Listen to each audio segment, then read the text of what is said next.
Okay, so here is the main screen, right? Now here is the link to the freeware, right? So the link is safe. So you can click on that. If you do a control click, a lot of time you go right to that. If you lost that link, you can just do a Google search, right? So, okay, so this is the main manual. You can see the menu have basically two parts, right? So you have a panel of parameters, right? So you can actually put in the parameter, and then you can do your simulation, right? So in the middle is a chromatogram. These are actual separation database.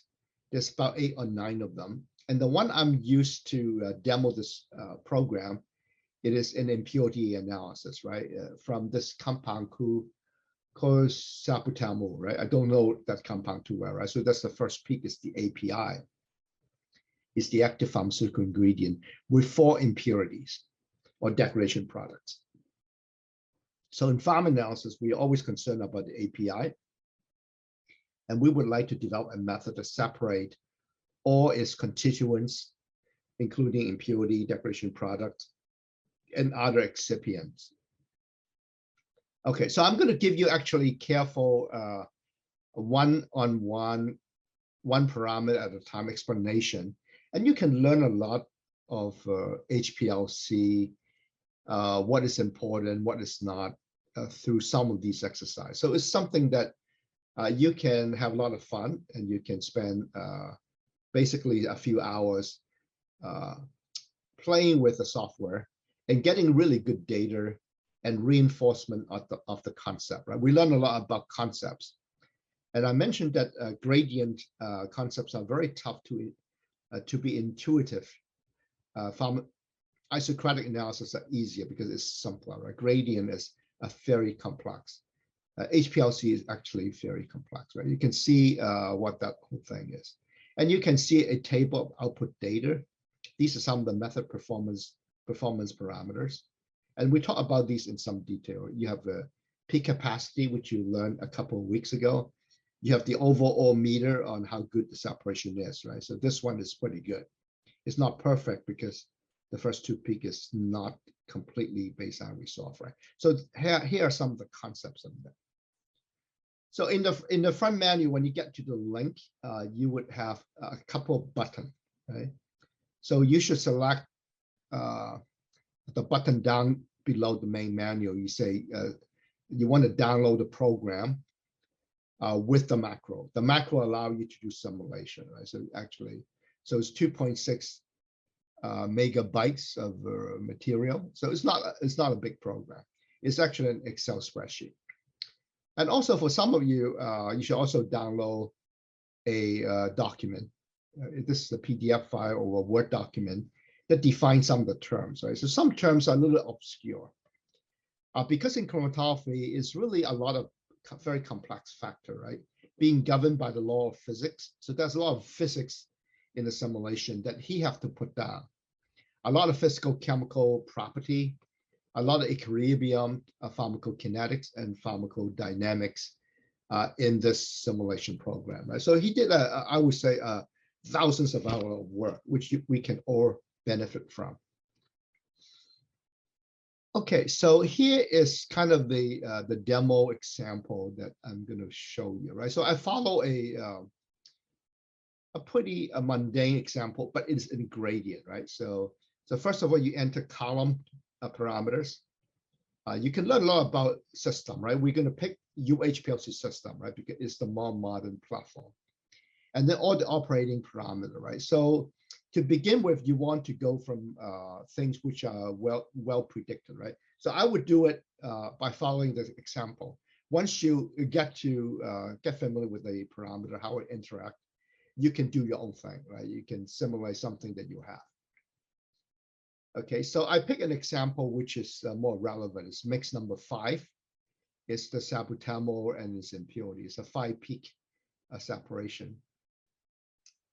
The resulting chromatogram and performance data are shown in slide number 5. I show you what you're going to see. Now, once the simulation is complete, right? So this is kind of my standard, quote, standard parameter. From then on, we're going to vary different factors. And we're going to see how the factor actually affect chromatography, affect the chromatogram, and how actually you can make things better or make things worse, right? So you can change things such as particle size, mobile phase pH, different organic solvents, the UV cell volume. You can learn about instruments and wavelength of detection, right? So it's a lot of complex factor that you can learn a lot from, right? Now, we have not covered column, right? Some of you knows column pretty well, and others know instrument quite well.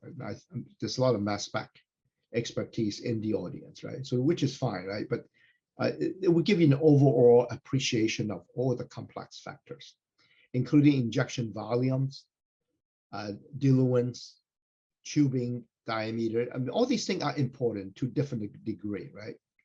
And also grading condition, right? So we spent an hour last week and talk about how important grading is. You know, you can really change, improve the separation a lot by knowing what to do with gradients, even with very complex separation.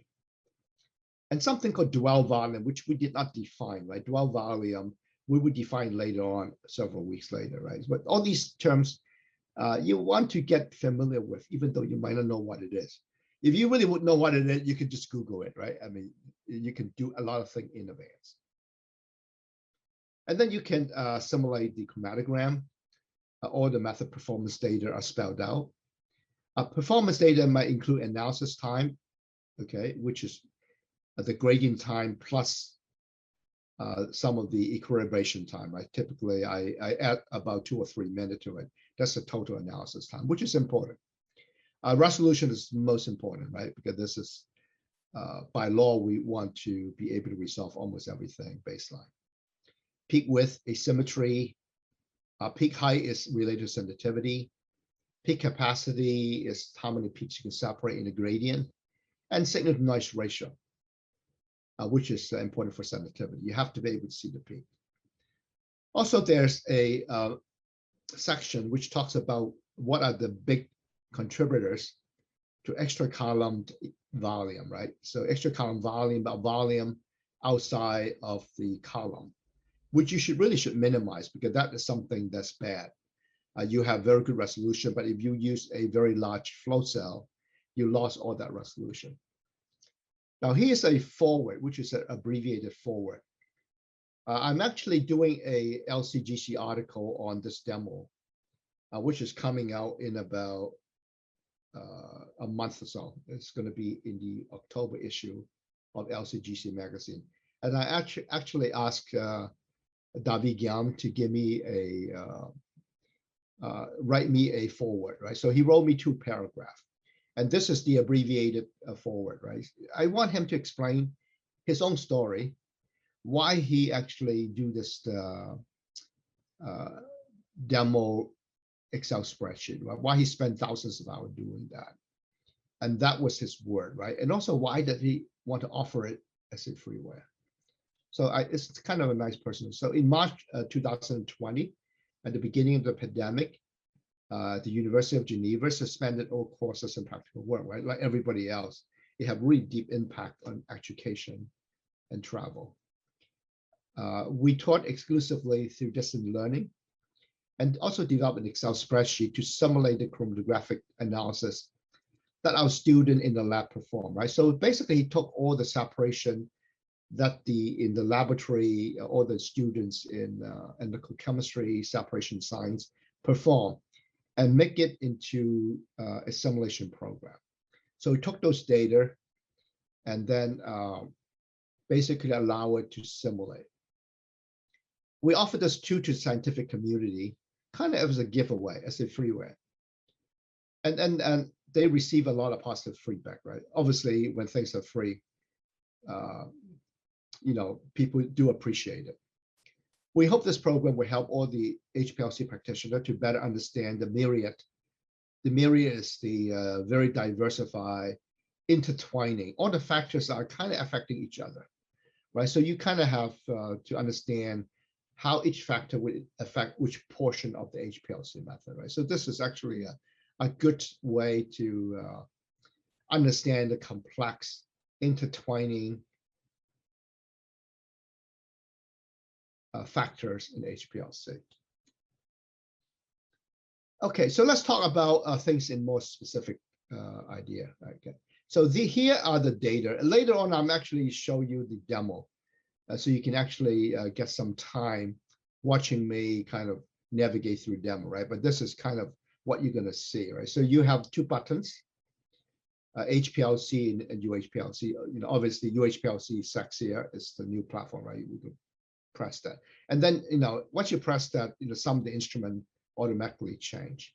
Now there's a lot of parameter which you can enter a parameter on it, right? Such as pH of the mobile phase A, right?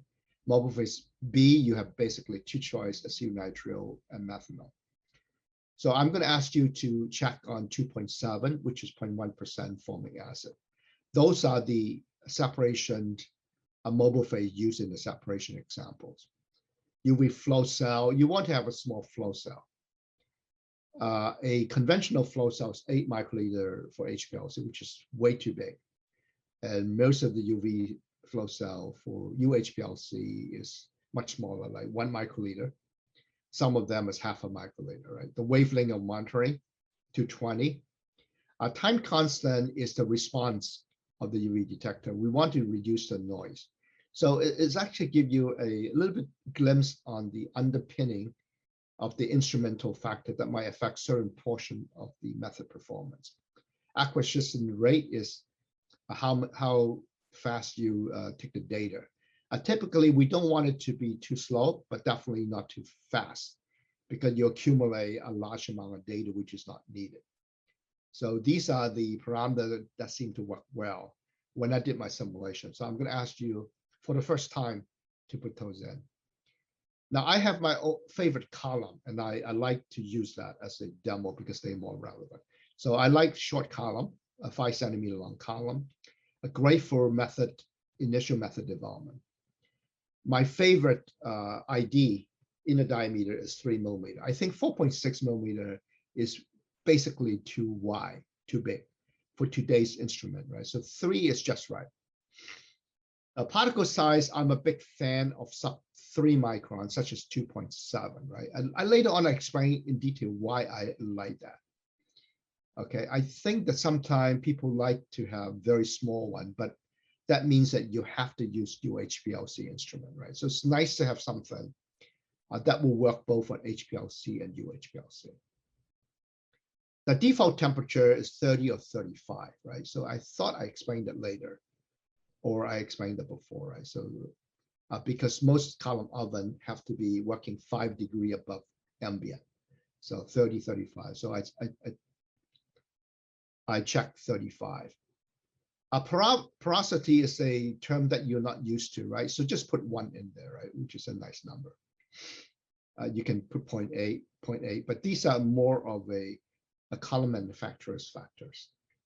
Now this is really important, right? You have a choice of which sample to simulate, and I picked this pharmaceutical sample, right? So number 5. The diluent could be important too eventually, right? So the default diluent of the solvent that you dissolve the sample in is 50% acetonitrile water without any additives. That's a default. So I picked the default. Okay, a lot of time you should use mobile phase A